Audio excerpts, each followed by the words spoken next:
So you sent me a message the other day about this thing called the block list. So block out 2024, and I do want to talk about it. But before we talk about it, I just quickly want to say that it's a good thing and a bad thing that we bulk film, because sometimes Cheli and I want to discuss current events, but by the time that our video is out, it's no longer current. Yeah. Not saying it's not relevant, but it's just, I don't know. Like, I feel like by the time that we put it out, new things are coming out. Yeah. So we're behind. Yeah, exactly. So in terms of Palestine, we have not really had like a full in-depth discussion about it. The only time that I can remember that we said anything about it was when we didn't talk about Rebecca Yaros. Yeah, so you and I made a comment, I don't remember which video it was, where we said we didn't want to talk about Iron Flame because Rebecca Yaros made a comment about Palestine that we both found kind of icky. Yeah. But outside of that, we haven't really said much. So right now, something that has come out and has been, I would say, pretty popular. I don't know if you've seen it on your end. It's called Block Out 2024. And it's basically, it was started by a TikToker who made the comment that why are we supporting all of these celebrities that don't really care about us? Yeah. Or don't really do anything for us, right? And I thought it was such an interesting thing because I kind of agree. And I don't know, like the list was really long. Did you see it? Yeah, I did. Saw it? So for Cheli and I, we don't really ever talk about politics. At least not on here. Well, I mean, we do on outside of the podcast, but not really on the podcast. But I feel like we should have said something. I mean, we've had discussions, and then we would always be like, should we talk about it on the podcast? But I always felt like neither you or I were that educated on it. I still don't think I'm that educated on it. I just know that there are a lot of injustices happening in Palestine, and it's just so heartbreaking. And it's been heartbreaking to see all of the videos that have been released of the murders that are happening, the bombings. I just like everything that's been happening is just so sad. And I always feel so helpless. Like I can't really do anything. But the Blockout 2024 is recent. But before this came out, there were people saying that we shouldn't support certain companies that fund Israel. Yeah. For example, I know Starbucks and McDonald's are probably like the biggest ones. I know Chevron is on that list as well. There's like other things on that list, but those were like the main ones that I can think about right now. And I know that there was like a whole list of like makeup companies that you shouldn't support. And so to me, I saw that and I was like, okay, I just won't support them anymore. And I feel like that's like my biggest thing that's your contribution that I can do. I mean, I wish I could help financially, but neither one of us is really has the funds for that. Yeah. But it's good that you bring it up like that, because I feel like a lot of people do feel the same way, where they're helpless and they don't realize that the differences they can make can be that, like, in your eyes it may seem small, but it's if there's enough people making that difference of like making that stand of I'm not going to have Starbucks anymore, or I'm not going to have McDonald's anymore, then that's like a big enough difference if there's enough people. And I feel like it is working, because I feel like these companies are like scrambling. I don't know, like Starbucks in particular. I know that they've been coming out with more drinks. Yeah. That's never been a thing before. And I feel like they're doing it because they're not really appealing to that many people as before. And then McDonald's, I know that they're always adding shit to their menu now, or it looks different from what I've seen. Yeah. And I'm assuming it's because this is hurting them. And I've always felt like this kind of gives me the same vibe of, or people who say, well, why wouldn't I support these companies, like, I'm not going to make much of a difference. It kind of gives me the same vibe as people who say, well, why would I vote for this election? Like, my vote doesn't really mean much. Mm-hmm. That's the same vibe it gives me, because you don't realize how much of an impact your dollar really does have. And it's crazy. And I know that there's like two different sides to this block out list, right? I know that there are people who are thinking like, oh, this is your contribution, like really, like it almost feels like pointless to this side of the because what group. You did was block someone. They don't really see the marketing immediate impact that has. Yeah, exactly. Well, it's because like you're blocking their marketing team as well from trying to reach you. So I feel like if enough people are blocking these celebrities who aren't saying anything about Palestine, or maybe not even just not saying anything, but also not really. Because, like, I think of, like, The Weeknd. Because I know The Weeknd hasn't said anything, but he is, like, donating millions. So, I don't know. Like, I just feel like people don't realize how much of an impact this really can have.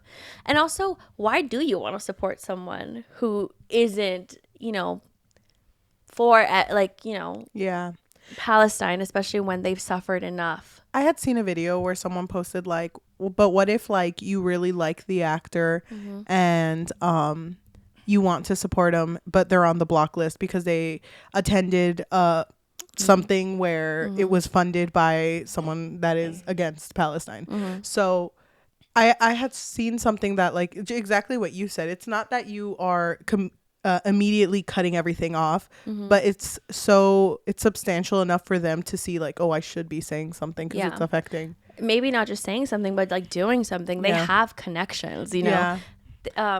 These celebrities have a higher reach that I don't think, well, at least I can't even imagine. Like the way that they network is probably crazy.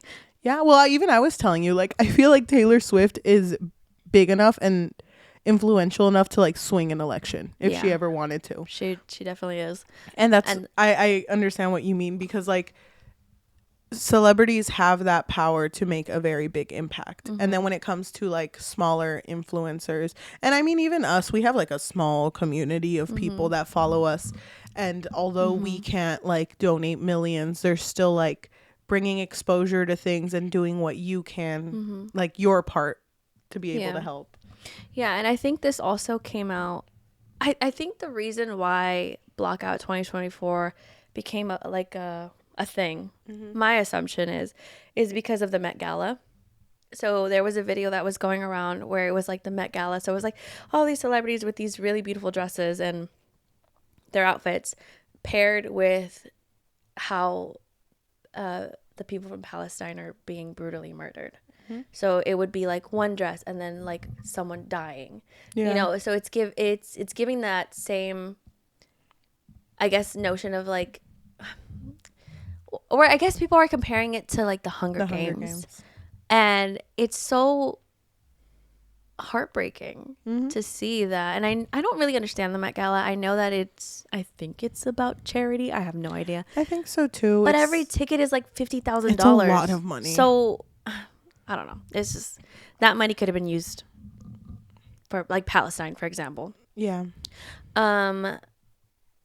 So that happened, but then also there was a video of Kim Kardashian, and I don't know if that's why this came out, but I think it was one of the reasons maybe. I don't know if you've seen the video where Kim Kardashian is at like some sort of event and she's like on a stage, and it kind of gives me the vibe of like she's going to present something, or it's like a questionnaire. So like there's like the crowd, right? And there's like a speaker talking. But then in the crowd, you hear someone say "Free Palestine," and they keep screaming it over and over again. And I guess it gets to the point where Kim Kardashian can't just ignore it. Or, I mean, I guess she could have, but she looks kind of like uncomfortable because she kind of grabs her mic and is just like, "Free everybody," you know? Like, I don't know if you understand what is happening, but yeah. Like, okay. It's not just Palestine. It's also the Congo. Like it's many other places that are suffering, and these celebrities are not doing anything. But it seems like just there are certain and I don't want to name names, but there are certain celebrities where you can tell like they don't know what's going on. Like they're not doing anything, and they have so much influence, and they're not using that to the advantage. And like, because the fact that there are people who are just TikTokers who are taking that time to try to raise awareness, and it's like, here, just buy a t-shirt, all the proceeds will go to helping. Like, it's just little things like that, but that's a huge help too. yeah. I mean, they're at So least imagine if that was something that like Taylor Swift did. Oh my god, I feel like Taylor Swift has such an impact on she's huge, our world. It's kind of crazy. But I do just want to shout out like Kehlani Macklemore, Bella Hadid. Like, I feel like they've been like such strong voices for Palestine, and I just wish there would be more celebrities. Like, there's certain celebrities that I wish would have said something. But then again, I don't know. Maybe they are like doing something behind the scenes, like for example, The Weeknd. Like, I don't know. Well, to repeat what you said, there are people in the world like us that, like, after we turn off the cameras and after all that, we have our 9-to-5s, we have our lives that we're trying to maintain, and sometimes it's not possible to donate funds because you focus on yourself, you focus on your family. But it's still possible to make the little differences of like maybe not going to Starbucks when you're gonna get a coffee, or not going to McDonald's when you're feeling fast food, like things like that. Not going to Chevron to get gas, but somewhere else. There's still ways you can make differences without like explicitly donating. Like, there's still things you can do. Yeah, definitely. And I mean, I think talking about it is also really important. So in terms of the block list, there's certain names on there where I feel very like conflicted, because I know that they're very philanthropic. Yeah. They're very giving compared to other celebrities. So in my heart, I really feel like they would help, Yeah. they would like donate for Palestine. So I don't know, like, I guess I would say just do your own research. Yeah. But I think this is a good movement though. Like, I know that some people think it's pointless, but if enough people are blocking a company, I think it would definitely hurt them. Oh yeah, I think doing your own research is also really important. I feel like the news isn't as accessible as it used to be.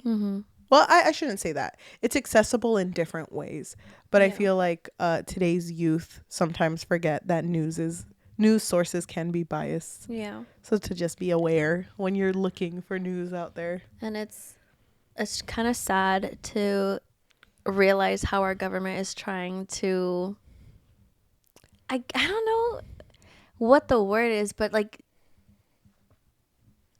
trying to block us, I guess, because I honestly believe that's the reason why they were harping on TikTok. The TikTok ban. Yeah, the TikTok ban, because obviously that's how many people even realized what was happening in Palestine or in the Congo. Like, I just feel like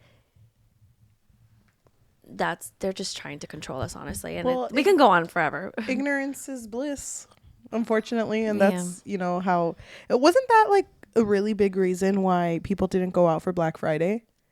It's like, why are you going out to support like your government financial situation when there's so much going on? And like, I guess this Black Friday that had just passed was like one of the lowest. Yeah, but then again, it's not really like a huge deal, really.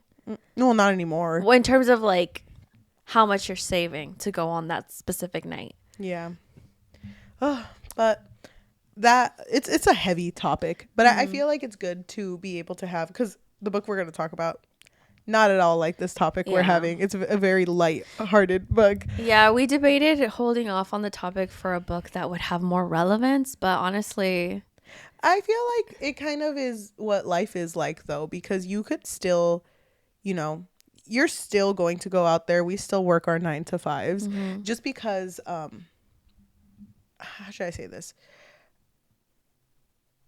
You could feel emotional about what's going on because it's a really sad and heartbreaking thing, but also like you could still have a conversation with someone about this and make a difference and still be you, I guess. I don't want to make it sound insensitive, but you know where I'm like, going with it. Still trying to help the situation, you mean? Yeah.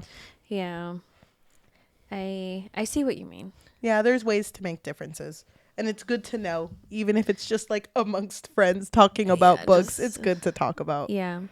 And I feel like a lot of, I mean, to me, this is more impactful for like big celebrities, you know what I mean? But I know that people want everyone to discuss this, which I agree, it is important. But obviously, if you have a bigger reach, I think it would be huge. Like Beyonce. I wish Beyonce would talk about it too. But yeah, I know what you mean. But again, this book is nothing like like what we're talking about. So. Yep, but good to know. Good to be informed. Yeah. That being said, do you think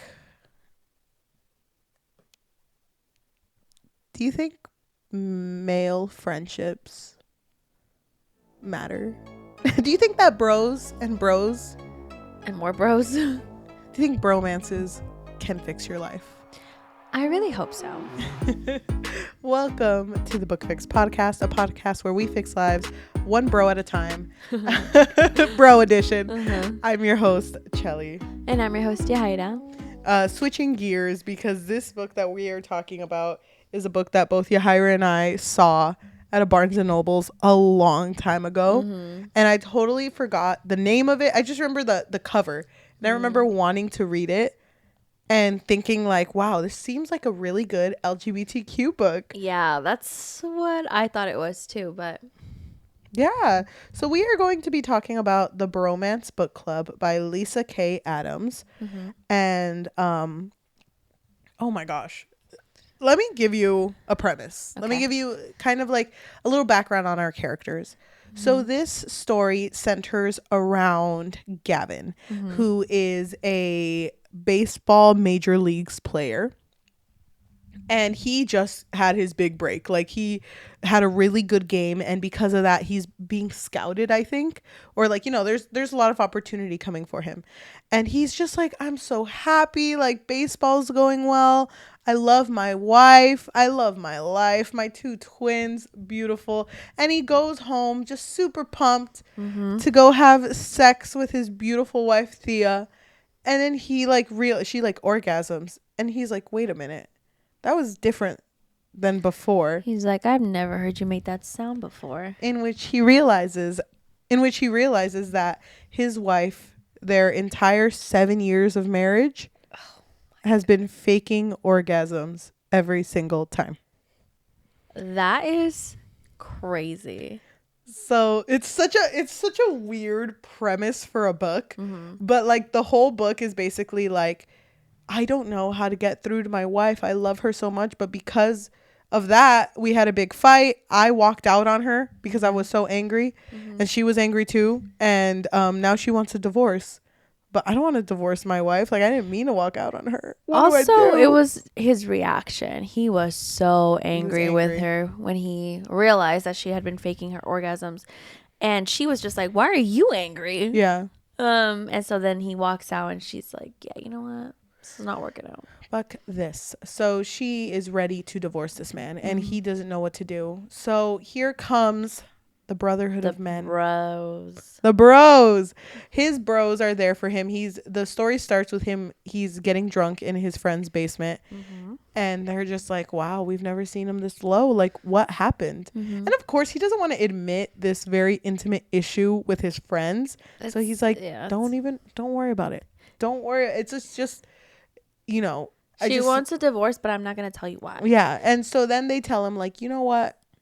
I think we can help, but we're part of this thing you might call an organization. Oh my God. I call it brotherhood. I call it a brotherhood of men.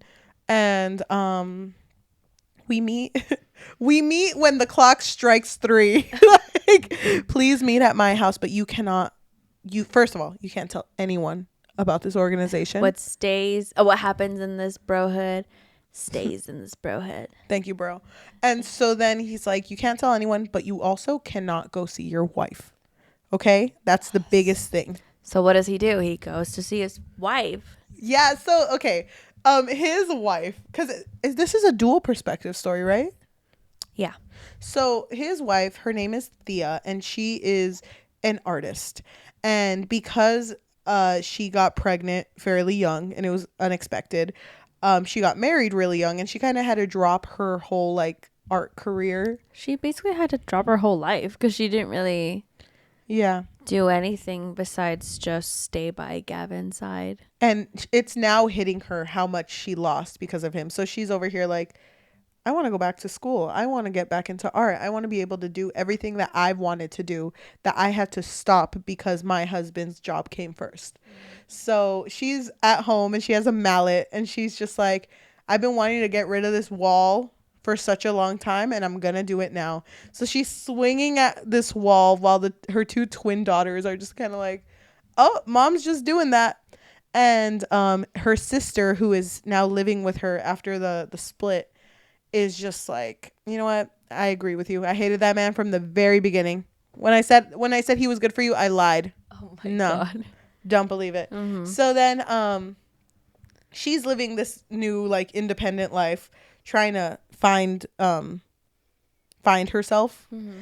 And fucking Gavin walks in and is like, hey babe. Hey girl, did you miss me? About me walking out. Oh, sorry. I was just really caught me off guard. I thought you liked sex with me. And, you know, he's very like, I don't want to say he's shy, but this is kind of like a conversation he didn't think he had to have with his wife. Yeah. And I think even the conversation gets a little heated because she is completely dismissing him like, no, I don't care. Yeah. Like she don't want to talk to you. She doesn't want to see him because I think it was just too soon for him to go see her. And so it was still too fresh for her. She was still very angry. And he dealt with it so wrong because he was like, I want you and I need you. And I gotta have you. And he grabs her by the neck and just kisses her. And honestly, because even then, it kind of, like she was kind of down, but then she was like, it's not worth it. Yeah, like she felt, like she kissed him a little bit. And then she thought about it and like kind of like shoved him off of her. Yes. So, he goes to the Brotherhood at the strike of three. At the strike of three, he goes to the Brotherhood, and it's just like them candles. It's like dark, but they're just in the living room, just a bunch of dads. No, but it's all of his baseball friends, I think, and all of these men are in this group where they have all had marital or relationship issues. And they're like, how do you think we stay with our wives? It's not because everything's perfect. It's because the Brotherhood exists. So welcome to the Bromance Book Club. And he's like, a book club? Like, a book club's not going to save my marriage.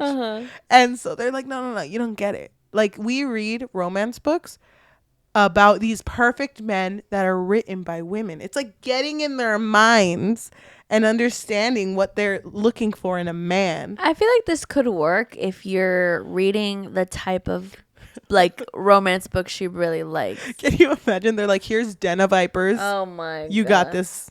You got this, king. But it's so funny because they're like, we're going to recommend you a Regency book because like, They know how to romance. They know how to romance. And honestly, this book, like 3 on the BB scale. He's like, BB? What's BB? And everyone at the same time was like, book boner. It's like, what the heck? What kind of club is this? But don't worry. You'll get it once you read through the book. You gotta read it. So he's given this book and he's like, this, what? Like, why? I went to my wife and, you know, I think it was okay. I kissed her and they were just like, oh my God. Gavin. You've set us behind months of work. Yeah, these guys are stressed. Everyone pull out books that will help and they're just like going through it. Like, That's so fucking funny. Maybe Emily Henry? I don't know. He's just like, ooh, that would be good. Oh my gosh. So that's like the whole premise of the book. And dude, I was so down. I was so down. I thought it was a really interesting premise. Yeah. I had never read anything like it. So I liked the idea. Even though I thought it was going to be LGBTQIA, I was still like satisfied because I thought it was a really like unique plot. And I like this like view of like tearing down the idea that only women and like people who are LGBTQ can enjoy romance novels. Mm-hmm. Like we have Gavin, who has a lot of toxic traits that have come with being a man, and him being in this book club, slowly tearing those down and realizing like, hey, my wife is also just a woman. Like I need to value her interest. Just because we've been married for so long doesn't mean I can't, like, you know, bring life to our love life. So, dude, I was so down for this. So I really like the way this book is written, because he's slowly reading through this Regency book, and he's over here reading, and he's like, damn, how did these bitches do it? But he's kind of like vibing with it. He's doing his homework. Do you remember what the Regency book was about? Yes. It was about a marriage and convenience, no? Yeah. And basically I forgot their names, but the guy humiliates the girl because he said something in front of the ton. He said something in front of the society. The mamas. And they were just like, And so the girl was like, I'll never forgive you for that. I'll give you babies, but I'll never forgive you for that. And so he wanted to prove to her that, no, I really do love you.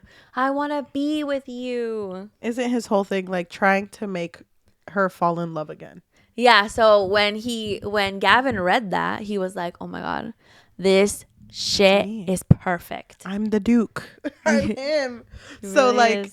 I really like how he would read it, and he would step back and be like, okay, I don't remember the dude's name.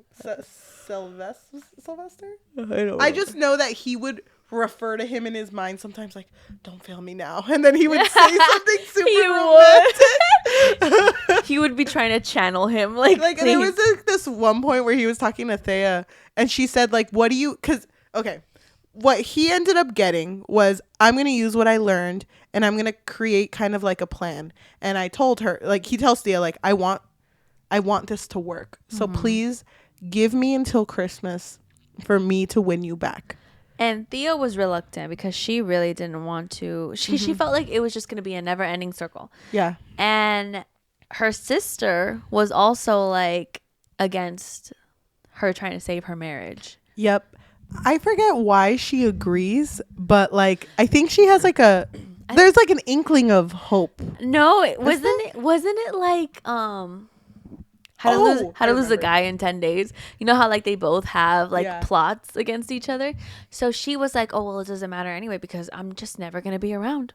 I'm just never going to go out with him anyway. But then what she gains out of it is that he would give them the house, completely pay for the house, and fund everything. And he's still willing to give all that. And he's like, and I'd be out of your life. But you at least have to give this a try. And so she agreed. But I thought it was funny because like she was like, but what's the point? Like, what do you gain out of this? And she's like, don't let me down, Duke. And he's like, what I gain out of this is your love. And I was just like, damn. Because that was literally exactly what he had read the night before of the whole story, where at the end he was like, I gain you and your love. That's so funny because when you read it, Thea's perspective is like, damn, he's kind of like suave. She's like, I've never heard him say anything like this before. I would have loved it if he just added an accent and just like, what are you doing? Why are you speaking in Old English? Why are you wearing Regency era clothes? He's like, Bridgerton's out, babe. Haven't you heard? I do really like though that it's a process. You know, he's not automatically good at talking. Like he will have moments where he's like, he slips up. And they're bad slip ups. Yeah. Like I had to like put it down for a bit. There was one that was like, what I think it was about her going back to school, and he was like, and he was just like, well, you didn't ask me about it, or you like, I don't remember, but it was something. I think it was that, because then she replied like, I'm sorry, I didn't know I had to ask for permission. Yeah. Like, no, I didn't mean it like that, baby. He's like, no, foot in the mouth. I felt so bad for him because he was like trying, but then he would say stupid shit, and she would just be like, oh God, it really hurt me too. The fact that his kids didn't know that they were in the middle of a divorce. Oh, I know. They were so like innocent. And he didn't want them to find out either because he was like, Christmas is coming. I can't do this to my girls. Yeah. And it hurt me too when they would like, he would be with his daughters, and there was one specifically how anytime he would do something for her, she would be like, I don't want you to do it. I want mommy to do it. And he's just like, oh, please, sorry. Please let me do it. Oh, gosh. So he follows this book. And while he's reading this book, it's like slowly pushing like, you need to make her fall in love again by like little gifts. And in his mind, he's like, Thea hates gifts. Yeah. That's why I never get her. We don't flirt because she doesn't like flirting. Yeah, and she finds it awkward or something. And his book club is like, no, why would you say that? Like, every girl loves when you flirt with them. Every girl, they're gonna say they don't like it. Yeah. But they just love being like valued. They like the little like shock factor. Yeah. And so or more so like they like not having to ask for it. Yeah. I thought it was really cute that their proposition was that every single night they had to kiss goodnight. Mm-hmm. I thought that was a good proposition. Yeah, because it was so sweet. Mm-hmm. And there was at one point, the first night they were supposed to kiss goodnight. ¿Cómo se llama? They got in a fight. Yeah, they did. And he left, and he was like, "Shit, it's the first night." So he like went up to the main room, the main bedroom, and she was in there, and he had to knock to come inside, and he was kind of like, "This is so."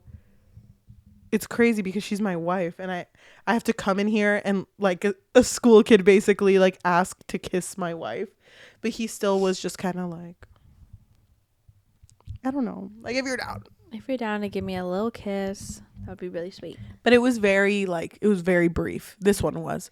So she really did not want to make the marriage work. No.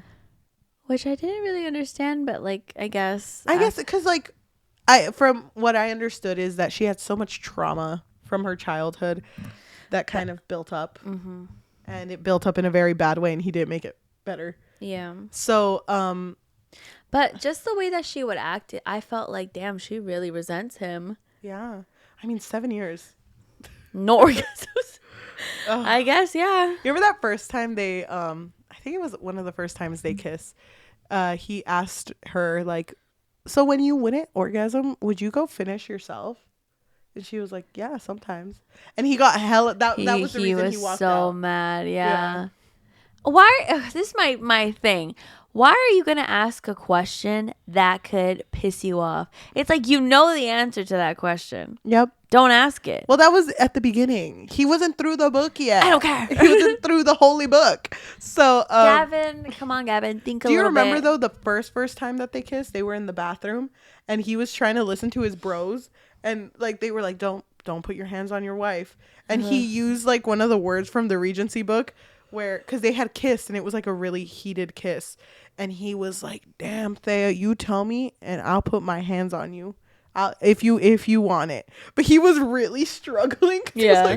He was like, please. He was like begging. Yeah. But I thought it was really, it's like, it's such a sweet story. It was such a slow burn. Mm-hmm. But it was really sweet because it was basically him like falling in love with his wife again. Because there were like, the whole story, he is relearning things that he knew about his wife, but it kind of just left because, he's been so busy. Yeah.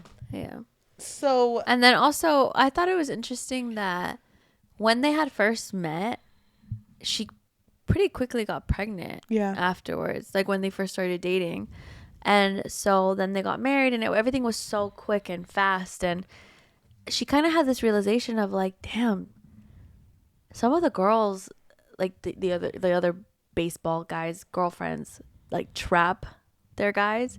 She was thinking like, damn, I didn't trap him, but like I feel like I did. Yeah. And then she would feel like she was trapped. Mm-hmm. So I thought it was an interesting like topic. So I really liked the development of their relationship again, because there were moments that I liked, but I liked the fact that they had to go on one date every week. And she was a very punctual person, so she had like her whole itinerary in like a calendar in the kitchen, and he would add like dates like on the calendar. So in order to make it work, he would do little acts of like service, like, you know what, you work too hard, I'll make breakfast, I will take care of the kids, you focus on you today. And she was like, yeah, you know what, I am. And she would kind of do it like out of spite. I'm not even gonna go get groceries, I'm gonna go get my nails done. And he was like, yeah, great, you deserve it. But it was just like, it was sweet because like that is like a marriage is a partnership, and it was finally being like one after 7 years of it not being like that.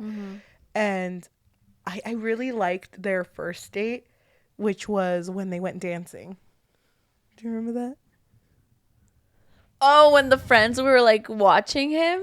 Yeah, because, oh, wait, no, that wasn't the first. No, it was the first date. Before that, though, it was the Thanksgiving dinner where he was like to the friend's house, and the friend like hit on his wife. Oh my God.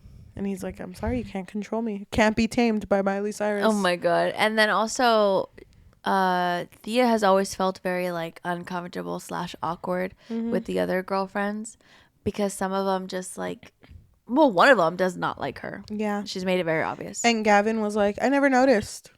You know, but it's like he never took the time to notice it.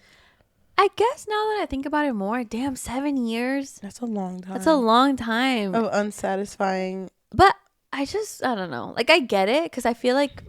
Well, think about it. It happens. Yeah. No. I was going to say, like, I feel like some people just build so much resentment that it blows up, and that's why it's like divorce, done, right? But like, if you would just like communicate, and if she would have just told him, hey, I haven't orgasmed in like 3 weeks, and if he 3 months, if he was just observant too, yeah, like it would have made a big difference. So at this Thanksgiving thing, his friend hits on his wife, and it's a bro from the brotherhood, not the bro, and he punches him, and Thea gets super angry and is like, don't think that your macho-ness that you're trying to like show right now is gonna get you to like be with me, because that's not what you do here. Yeah. And it completely like down a peg. Start from the top. Yeah. Oh my God, I always felt bad, because I felt like he would take like 1 step forward and like 10 steps back. Yeah. But 1 step forward, 3 steps back by Olivia Rodrigo. But they go on this date to a restaurant where there's dancing. And it's funny because the bro that was hitting on his wife, he was like, I need to go watch to make sure you don't make a fool of yourself. And he's like, no, you're not gonna go watch me. And so they're out eating, and is that the same Pinterest date one? It is, right? Yeah. It's like a whole day. So the day starts with them at the art store, the art supply store, and she's buying stuff. And I think it's really sweet because she starts throwing things in there for her daughters, but then he takes them out, and he's like, love that about you, but it's not about our daughters today, it's about you. Yeah. And then she kisses him. I was like, I don't know why I did that. And he's like, that might have been after, actually. I think it was that day, because that's when they see the 2 men following. Oh, you're right, because she was like, oh, I don't know why, but I feel like these 2 guys are following us. And then she notices them again. Yeah, at the restaurant. And then turns out it's his friends. And the bros. And it's funny because he's like at the restaurant. He's like, will you excuse me? And he goes to the restroom, and both bros are there. And he's like, what the fuck? She noticed it. Like, you guys need to get out of here. I know how to handle my own things. And they're like, take her dancing. That's what they like. Does she like to dance? It's like, yeah, but like we don't dance. It's like, no, take her dancing. It's funny because there's a fan who's like peeing, and he's just like, wait, are you Gavin? Big fan. Take her dancing. Just go ahead. That was so fucking funny. And so then he goes out and he asks her to dance, and it's like really sweet. It is really sweet. I really like that moment. See, it's like the little acts, you know. Yeah. I can really like build that love again. Oh my God. That was really sweet. He does the helping his daughters and helping her by helping the daughters. He becomes more active in parenting. He tries talking to the sister, but she's very not gonna budge. I thought that was gonna be a bigger issue, honestly. The sister? Yeah, because I thought her say in it would make Thea not want to be in a relationship with him. Well, it kind of felt like the sister would have like chosen her sister over Gavin. Yeah. But I don't know. Well, I felt bad for them because Thea and her sister were just like traumatized by the relationship that their parents had. It really sucks. And Thea is the one that has to eventually tell her sister, like, I'm not gonna run away from happiness just because you're scared of it. So yeah. Sister did piss me off though. I really liked when Gavin was reading the Regency book and he got to the spicy scenes. Oh my god. And he was like, oh my god. He was like, I need to try this Why out. didn't I do that shit before? And there's like a line in there. It's like a super spicy line. And he's like, saving it in my memory bank right here. Gonna use that later. And that same day, Thea comes home and just sits on his lap. And he's already like turned on, I think. So he's just like, oh my god, is this like a book boner psychosis or something? Like, am I stuck in a fucking void? What's happening? And then Void by Melanie Martinez. Oh my god, we're doing that again. Love it. So then he they just start going at it, and she oh god, she can't, huh? And does he get embarrassed? I don't remember what happens. I don't remember, but I don't think it ends well. But I don't think it ends that badly either. Like, I think it just ends kind of like, this sucks. You know, like, because even she's like, I guess I just can't. You know? Doesn't she get mad at him? I think she just gets mad at the situation and kind of just blows up. And so he goes back to his room and it's just like, I can't do it. I can't make my wife come. And I'm so fucking horny. And then that's when he tells the Brotherhood, like, I can't, that's the reason. And they're like, it's okay. Brothers, okay. One big hug, please. And like, they basically tell him, like, you know, you love your wife enough. So this is going to work. Like, this is going to be fine. But you have to remember, like, the G-spot's important. But so is the emotional G-spot. Oh my God. When there's blockage in your sexual life, there's blockage somewhere else. Like, something's going on. So isn't that when they're like, has she ever opened up to you? Yeah. About like her family, her childhood is super important. Yeah. It's everything. So they're basically like breaking it down. And I think it's around this time where they're at his house because Thea's working and the daughters are with the sister at like ballet class. And it's funny because they're all sitting in his living room with like not hundreds, but it's like several romance books. And they're just like discussing like, yeah, opening an Emily Henry. Like, and then you just hear the car and they're like, bros, scatter. Everyone get the fuck out. And so they start putting the books in a bag and he just sets it to the side first. And they walk in. It's just the bros like, hey. Trying to be all like cash. Yeah, just talking about bro stuff. Talking about totally not a book club. And baseball and basketball. Ooh, yeah. And they're just like, oh, okay. There's super suspicious. Yeah, it's like, so he gets the books that were all in a bag and he puts them in his closet in the guest room. So he's just like, okay, whatever. I'll just try talking to her. And he does. I think there's a moment where they don't have sex, but they're naked in a bed together. And she opens up like, my dad is remarrying after cheating on my mom, his next wife. Like, that's just a pattern. And just men can't be trusted. So he's been getting remarried like many times. And he's currently getting remarried again. And he's like, I don't want to go to that because what am I supporting? You know, he was never in my life. And why do I have to be there for his a part of his life that's going to ruin someone else's life? And I think that's when they like start making out and she's about to orgasm. I forget like how, I think it's just his fingers, but I thought it was really like smooth because he uses what he learned in the Regency book and he's like, next time it won't just be my fingers. And she's like super turned on, but he's like, yes. Like, I knew he's like channeling the Duke. He's like, you've never failed me. And he's like direct quoting the book. Yeah, like, no, that's copyrighted. Yeah, you can't say that. That's the Duke's word. So he needs to cite him. So there's gonna be this big event where they're gonna have to go for, it's like a baseball thing. They're gonna have to stay at a hotel overnight, and both of them are like, we're gonna have sex. It's gonna happen. It's totally gonna happen. And so when they go to this event, that lady that is really mean to her is having marital problems with her husband, who is one of the baseball players.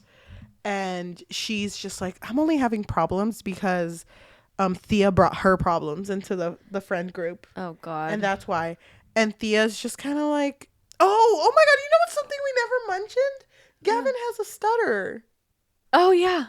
He has a stutter. And the reason that him and Thea, like, why Thea's so special to him is also, she was one of the first people he had ever dated that when he stuttered, she wouldn't look away in disgust or in awkwardness. She would wait.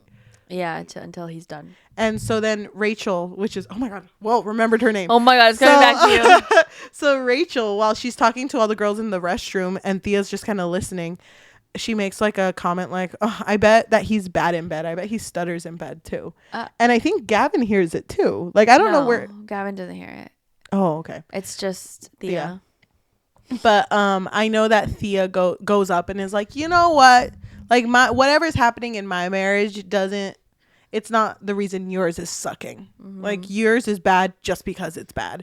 And honestly, like, my husband, he does stutter in bed and it's goddamn sexy. And she walks out and like talks to Gavin and says exactly what, like, you know, she said to the girls.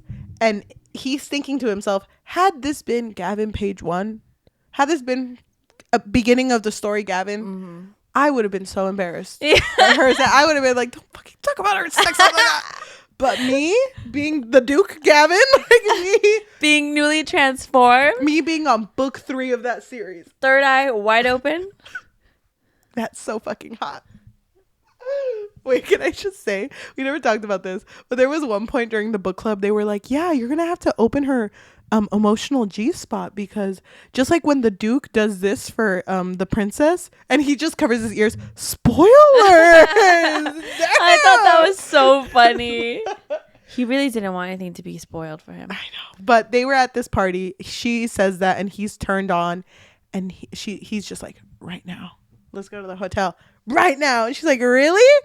And they drive over to the hotel, and it's funny because I forget how it describes it, but it's like, I'm not really going fast because he's following the rules of the road, but I'm in such a hurry. I'm in like such a fucking hurry. And they get there. And they get there and they just like are all over each other. And I think he eats her out, right? That's like the first thing. And she orgasms. And then he's just like, that's just one of the many, babe. Tricks up my sleeve. Tricks up my sleeve, he's like, hold on, babe, give me 1 second. Pulls out the book. Okay, hold on. Skimming through it. Chapter. Yeah. Wait, I annotated it. I swear, babe. Let me just find it. But he's just so.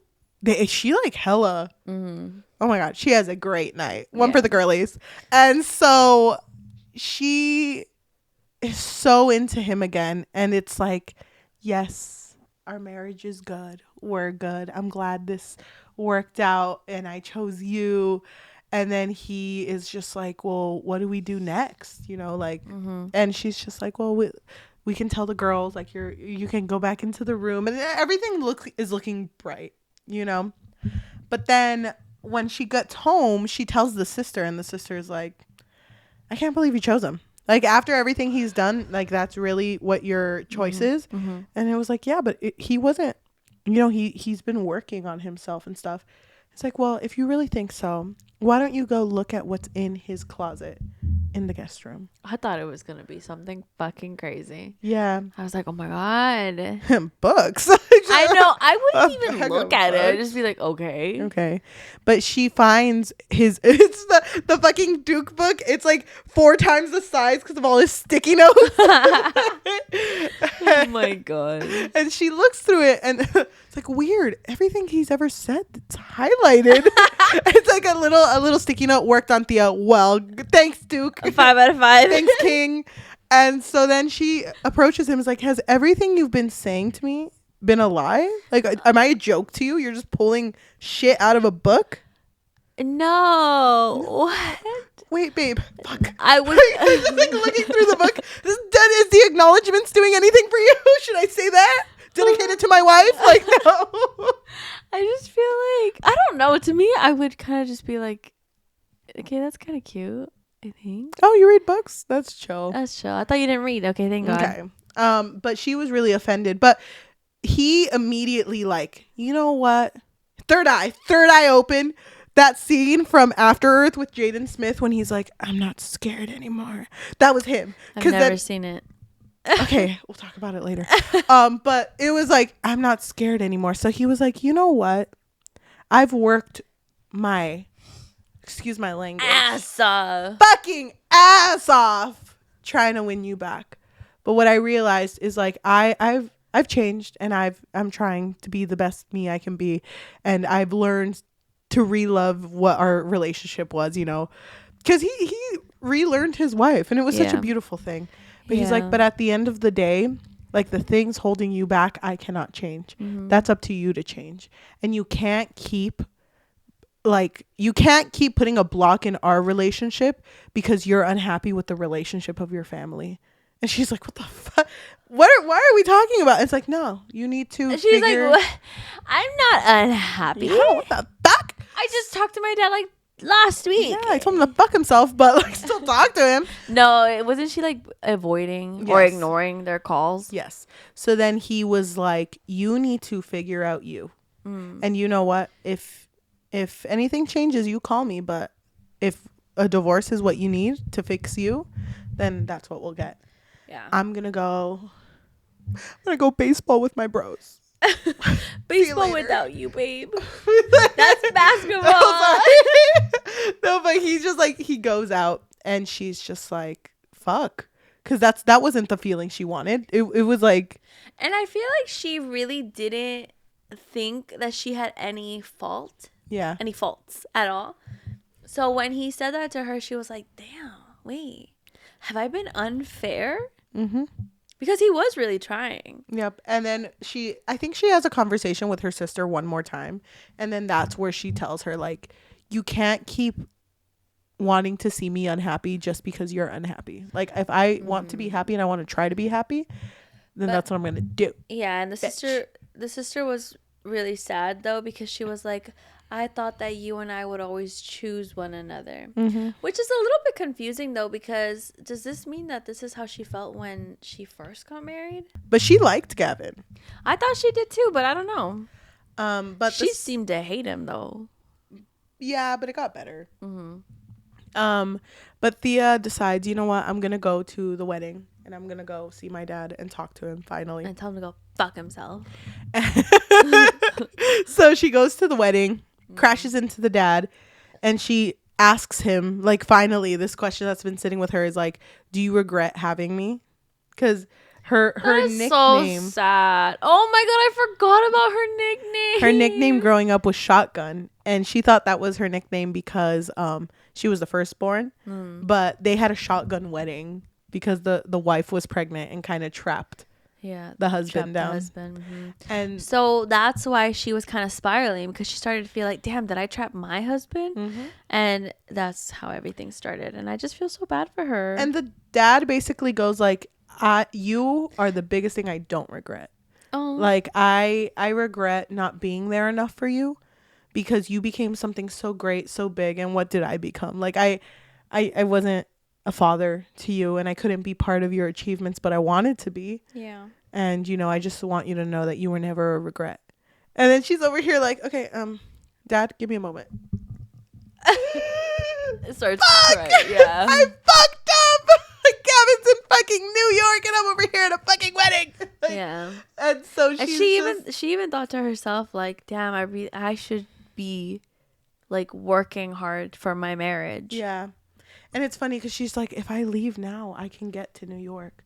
So then meanwhile, with the bros, they're just like, how's it going with Thea? And he's like, I called it off. I did the thing that the Duke would have wanted me to do. Oh God. I did. I pulled a reverse Duke. I told her that she needed to come first. And she did. So that she also needed to prioritize, you know, herself and her mind and just like her mental health. And if that meant not being married to me, then she's not married to me. And I forget how this plays out, but I think they're like, so that means you're going to divorce her? And he's like, oh, fuck? Yeah, I guess that's what it means. Oh my God, what do I do? Yeah, they're he like, started panicking. you need to make a grand gesture. Where is she right now? It's like, I think she's at her dad's wedding. It's like, okay, we need to go over there. And so all the bros just go on a plane to go over. And so she's thinking at the wedding, like, I need to go find Gavin. And they're saying the vows, I think. Yeah. And I think he has like a big, well, he's supposed to have a big I object moment. But he does it at the wrong time. Yeah, he does. He's like, I object. It's like, first of all, we were not there yet. Yeah, and then everyone's kind of turning like, who the fuck is, wait, do you know that guy? I was like, oh yeah, that's my husband. Hey, he's like, okay, hey, excuse me. And he's like breaking through the crowd, and she is also. And then they're finally in front of each other, and she's like, I'm so sorry. I love you so much, and like, I know what I was doing, and I know that you've worked hard. I got mad because I thought that I deserved it, and him channeling the Duke, it's okay. My princess. My ding, my princess. I love you. But they make up and they choose each other and they have a happy ever after. Oh my God. No fucking way. They choose each other? This book was so good. Were you crying? No, I was just so into it. I remember I was about to go grocery shopping with my sister. And she came home and she's like, okay, we should go now before it gets dark. And I'm just like, I'm like 50 pages away. Like, you need to wait. I need to finish this. No. Wait, hold on. I could have sworn you texted me that you were crying over the Bromance Book Club. I could have sworn I heard at night, wasn't it? I don't remember. I don't remember when I had texted you. I think I did cry then. Because you were super emotional, and I was really angry about something that happened at work. Remember? That was just my time of the month playing with me. No, but yeah, I do remember loving the book though. I was so fucking. This is the first book I read in our batch. In our batch for this. This batch. Okay. Yeah. I was like, which batch? No, this is the first one I read, and honestly, it was such a good to get out of a reading slump. Yeah, it honestly really is. I really, really enjoyed it too. I thought it was funny. Like, the premise is so funny. Yeah. And like charming. I thought it was cute that all of these bros are just trying to help out a bro. Yeah. Fix his marriage. I honestly don't know what I want to rate it, because when I read it, I was like, is there anything I disliked? And I think the thing I disliked the most was kind of like the sister. But even then, like, now speaking about it with you, it does make sense why she was the way she was. Yeah. For me, there were some moments where I felt like Thea was too harsh. I don't know. Like, I wish she would have at least talked to the sister about like why she's acting this way, you know, so that maybe I could understand why she's so like, ugh. But I think overall, just the comedy was really good. The story, like the premise of it, was so funny and so cute. And I'm glad that it worked out at the end. Yeah, me too. I love that he was so into the Duke's story. That was so funny. You think he's going to continue them? Yes. He has to. Come on, he's a fan. The Bromance Book Club. So funny. And then also Thea went back to school. Did we say that? Yeah. We did? Okay. So now she's focusing on herself, which I think is a huge step for her to be happy. Yeah. The end. The end. What did you give it? Love wins. Love wins. I'd probably give it like a high 4. Yeah, me too, actually. I don't think it reaches a 5 yet. I don't think so either, but it was really good. I loved it. It was really, really good. Do you have anything else you want to say about this book? I just want to say that I love the premise of this. So if anybody knows any stories that are just like bros helping bros with love, that would be so cute. And I think we would both really. Is this only a one-off? I don't know. I feel like it could be a series. I feel like it can too. I'm pretty sure it's a series. It has to be. Oh my gosh.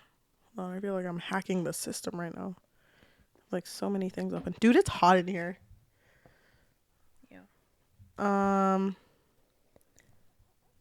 Yes, it is a series. Knew it. The second one is called Undercover Bromance. Oh my god, that's so funny. Braden Mack thinks reading romance novels makes him an expert in love, but he'll soon discover that real life is better than fiction. Liv Papandreas has a dream job as a pastry chef at Nashville's hottest restaurant. Too bad. Brandon Mack, by the way, is the one that hit on his wife, right? Too bad the celebrity chef owner is less than charming behind kitchen doors. After she catches him harassing a young hostess, she confronts him and gets fired. Liv vows revenge, but she'll need assistance to take on the powerful chef. Unfortunately, that means turning to Brandon Mack. When Liv blackballed from other restaurant scenes, the charismatic nightclub entrepreneur offers to help expose her ex-boss, but she is suspicious of his motives. He'll need reinforcements. The Bromance Book Club. Okay. Liv. That's the sister. Is it? Yeah, that is the sister. So no, Brandon Mack is the flirty one, I think, and Liv is the sister. Whoa, okay. I don't remember. I want to see a little bit more of. I love Gavin. I want to see more of him. Yeah. Yeah. Okay. I think we could end it.